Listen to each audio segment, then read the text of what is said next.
Bom dia, pessoal. Nós hoje vamos trabalhar novamente o gênero textual Memórias Literárias, que é o gênero da Olimpíada de Língua Portuguesa. Vamos fazer a leitura de um texto de Zélia Gattai, esse breve comentário aqui e depois a nossa atividade.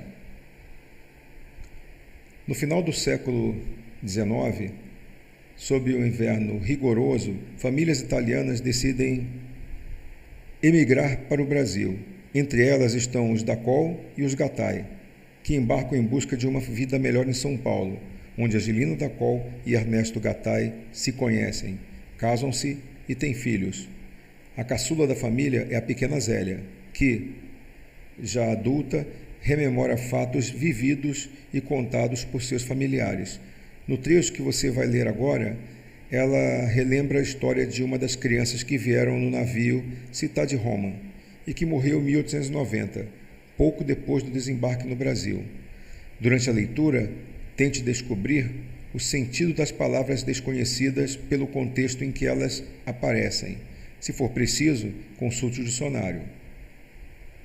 Então, a fotografia da família, ok? Tia Iena. Tia Iena estaria festejando 111 anos de idade, não tivesse morrido aos 2. Passei a infância e a adolescência ouvindo a família, mamãe, mais do que todos, lamentar o triste fim da menina, a mais nova dos 4 irmãos de seu marido, nascidos na Itália. Ao contar aos filhos a história de Iena, mamãe não abria mão de mencionar o título da criança, Tia. Um dia lhe perguntei, por que ela se chamava Iena, mãe? A resposta não se fez esperar. Ela não, mas respeito, menina. Tia Iena. Eu perguntara por perguntar. O que eu queria mesmo era atazanar mamãe, fazendo-a repetir o que já estava farta de saber, tantas vezes ao ouvir a repetir o fato. Minhas irmãs mais velhas tinham até procurado no dicionário referências sobre o animal que originara o nome de nossa tia. Do pouco que sabíamos sobre a hiena, da característica pitoresca e simpática, a das gargalhadas sonoras e escancaradas, o verbete não tratava. Dizia apenas mamífero carnívoro e digitígrado, que se alimenta sobretudo de carne de animais mortos e putrefatos e que tem pelo cinza ou ruivo com manchas escuras. Curiosa, Wanda, a mais velha de minhas irmãs, teve a pachorra de procurar no dito dicionário o significado de digitígrado. E lá estava, que anda nas pontas dos dedos. Imaginação fértil de criança, eu visualizava a hiena andando mansamente nas pontas de uns dedos longos, focinho levantado para o céu, bocarra escancarada, dentões à mostra, rindo a bandeiras despregadas. Chegava a me arrepiar. Nos dias de hoje, o falado chupa-cabra, que andou ocupando as manchetes dos jornais, animal misterioso que matava cabras e ovelhas, sugando-lhes o sangue, uma espécie de fantasma, bicho-papão de criadores de gado e pequenos lavradores, lobisomem que nunca ninguém viu e que, assim como veio, se foi, faz-me pensar na hiena. Cada qual guardou do chupa-cabra a imagem criada pela própria imaginação. Quanto a mim, como já disse, comparei-o à risônia e asquerosa hiena, com seus pelos fulvos e manchas escuras, a caminhar nas pontas de seus longos dedos, lembrança que guardei da minha fantasia de criança. Nônio Gattai. Dona Angelina, minha mãe, costumava dizer, o avô de vocês, o Nônio Gattai, era um homem destemido, livre pensador, de ideias avançadas. Dizia o que pensava, fazia o que achava justo e direito. Passava por maus pedaços devido às suas ideias, mas não recuava. Era um testardo, um obstinado, concluía. Nônio Gattai foi registrar a filha. Desencavara para lhe dar um nome polêmico, ótimo para escandalizar, sem consultar a mulher, talvez com receio de que pela primeira vez ela estrilasse. Saiu de casa satisfeito da vida, imaginando o espanto do escrivão do cartório, o primeiro a se horrorizar com o nome que ele arranjara para a filha. O primeiro a receber a resposta já prontinha na ponta da língua, antegozando o impacto que a provocação iria causar, saiu seu Gatai, feliz da vida, assobiando pelas ruas de Florença. O cartório não ficava distante de sua casa. De pé, diante do homem que o atendia, Francesco Gatai aguardava a esperada reação. Não esperou muito.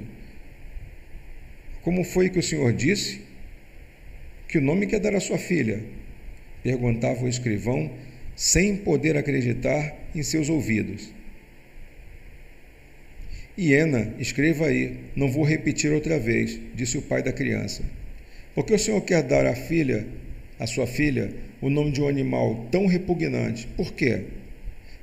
Francesco Arnaldo soltou a frase já pronta para escapulir. Se o Papa pode ser leão, por que minha filha não pode ser hiena? O funcionário ficou sem resposta, não discutiu mais, registrou a criança. Fosse eu o escrivão, disse Vera, minha irmã, interrompendo mamãe, tinha dado uma boa resposta. Eu diria, olha aqui, moço, o leão é o rei dos animais e a hiena é um bicho nojento. Foi uma pena ele não lembrar disso. Só queria ver com que cara o Nhonho Gatai ia ficar. Você agora está contra seu avô, menina? Reclamou a mamãe. Você não ia ver cara nenhuma. Isso aconteceu há tantos anos que vocês ainda nem sonhavam sair da casca do ovo. Zélia Gatai, né? Cidade de Roma, Rio de Janeiro, Record 2000. Então, aqui nós temos aqui sobre o gênero memórias, né? Você entende por memórias literárias. Memórias literárias são textos produzidos por escritores que dominam o ato de escrever como arte e revivem uma época por meio de suas lembranças pessoais. Esses escritores são, em geral, convidados por editoras para narrar suas memórias de um modo literário, isto é, buscando despertar emoções estéticas no leitor, procurando levá-lo a compartilhar suas lembranças de uma forma vívida. Podemos entender que o autor memorialista põe lado a lado passado e presente, recriando a realidade, interpretando-a sob seu ponto de vista. Em um texto de memórias, o autor seleciona o que vai narrar, considerando a importância dos fatos de acordo com o significado que tiveram para ele. Então, aqui é uma síntese do que são as memórias literárias, né? A nossa atividade, então, a gente vai avançar depois em mais explicações, né? Então, o primeiro conceito, né? Ordem cronológica é a ordem do relógio ou do calendário, né? Aquele calendário, dia segunda, terça, quarta, quinta, sexta, janeiro, fevereiro, março, abril, né? É isso aí, a ordem cronológica é essa. Apresenta os fatos na ordem que aconteceram, do mais antigo para o mais recente. Então, primeira questão, quanto à ordem cronológica dos fatos narrados, é correto afirmar que, ok? Aí você vai escolher a resposta correta aí.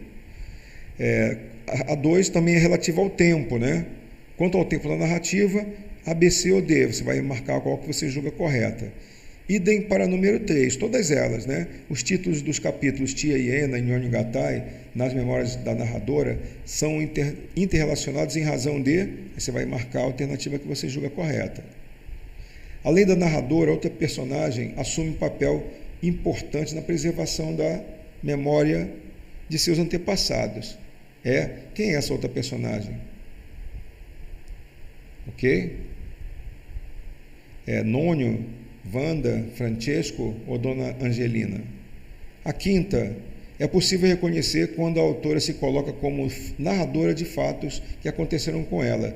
Pelo que? Aí você vai ter as alternativas, né? A 6, também de múltipla escolha, assim como a 7, você vai ler, é relativa ao verbo, né? Então, é emprego do verbo.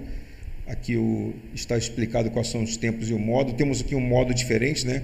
O pretérito mais que perfeito composto do modo subjuntivo, tivesse morrido. Não vimos tempo composto ainda, mas vamos ver. A 8 também é relativa ao verbo. E o trabalho 9, o texto 9 aqui, que é referente à produção textual. Produza um relato de uma situação inusitada, vivenciada no passado por uma pessoa mais velha, do seu círculo familiar. Procure relacionar os fatos narrados com o presente. Você pode pegar uma pessoa da sua família, preferencialmente até um avô ou avó, ou alguém mais velho que seus pais, mas se não houver outra pessoa, você pode pegar o próprio papai ou a mamãe para contar uma historinha de um passado, tá? Lá da infância deles. E um fato que eles vão contar relativo ao bairro, relativo ao local onde mora, algum fato inusitado, uma coisa interessante, e você vai fazer com que isso tenha um valor literário, e não um documentário, né, mas um valor literário. Você vai transformar isso aí numa narrativa em primeira pessoa. Você vai ouvir o que alguém disse e vai transformar esses fatos numa narrativa em primeira pessoa. Lembrar que são memórias literárias. Então é como se aquela pessoa estivesse contando.